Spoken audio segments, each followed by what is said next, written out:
Title: The Coup That Failed, Why Malians Refuse to Let Go of Goita. Do you know what fear tastes like?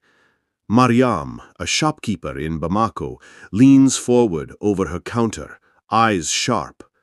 It's the taste in your mouth when you hear gunshots and you don't know if your children will come home. That's why I say leave Goita to finish his work. That work came under threat this past weekend when Mali's leader, Colonel Assimi Goïta, faced what authorities say was an attempted coup. The events of August 9 to 11, 2025 shook Mali's political scene.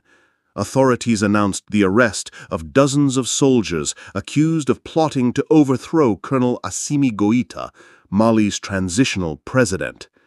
Reports put the number between 36 and 45, including some of the most senior names in the country's military and government.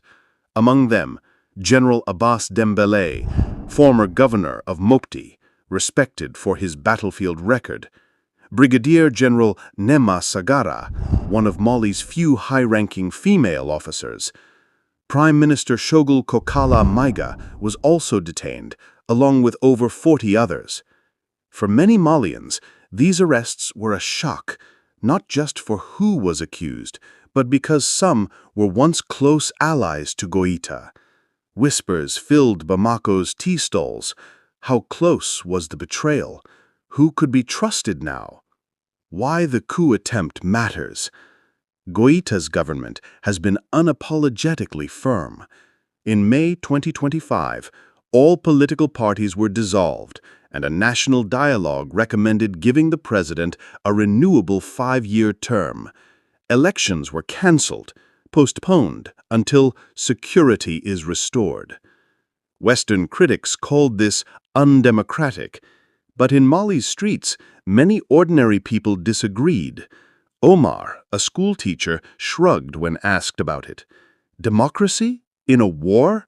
No. First, security. Then we can talk about votes. That's why the coup attempt rattled so many. It was seen not as an uprising for freedom, but a threat to the fragile stability that Mali has been clinging to. The bigger picture, the Sahel's strong men. This isn't just Mali's story. Across the Sahel, military leaders have taken the reins in the name of protecting sovereignty. Captain Ibrahim Traore in Burkina Faso has become a symbol of resistance to Western pressure and a champion of nationalist pride. General Abdurrahman Tiani in Niger stands in alliance with both Mali and Burkina Faso. Together, they form the Alliance of Sahel States, AES, a regional pact promising that an attack on one is an attack on all. The AES is also building a joint security force and tightening borders against insurgents and outside influence. The coup attempt in Mali is now a warning to all three. Even from the inside, threats can emerge. Malians rallied around Goïta. After the arrests, support for Goïta seemed to harden. Rallies in Bamako featured banners reading, "Hands off our president," and "Security before politics." Fatou, a young mother, said, "Before, we feared the road to the market. Now I can walk. Let him finish. He has started something we can't let strangers ruin." Some even believed the coup was fueled by foreign hands. The suspicion towards the West runs deep in the Sahel, especially as these countries cut old ties and embrace new partners like Russia. What happens now? Goïta has not wavered.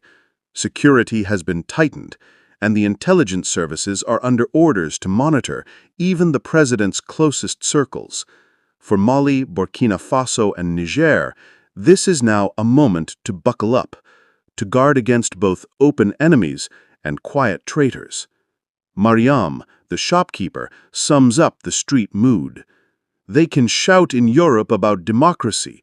We will talk about it when the guns are silent. For now, we trust the man who made the road to my shop safe again. The attempted coup may have failed, but it has changed the political weather in Mali.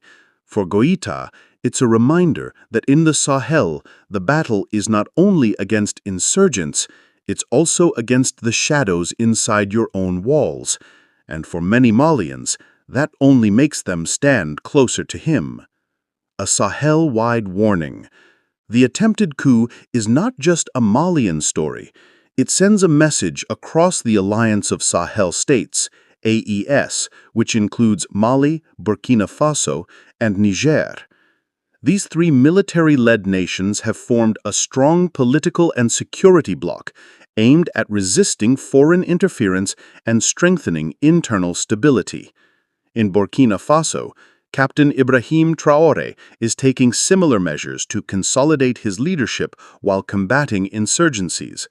In Niger, General Abdurrahman Tiani faces the same balancing act between national security and political transition. The events in Bamako reminded all three leaders that threats don't only come from armed groups in the countryside, they can also come from within the military and government. Goïta's approach has been clear: focus on defeating terrorism, securing borders, and restoring national unity before opening the political space. Supporters point to improvements in certain areas: fewer large-scale attacks in the capital, more visible military presence in vulnerable regions, and stronger regional cooperation through the AES. The coup attempt, in the eyes of his administration, was not an act of liberation, but an act of sabotage against a stabilizing process. Now, in conclusion, I ask, is leadership change worth the risk when the nation is finally moving forward? What are your thoughts? I would like to hear from all of you watching. Drop it in the comments. Don't forget to subscribe and turn on notification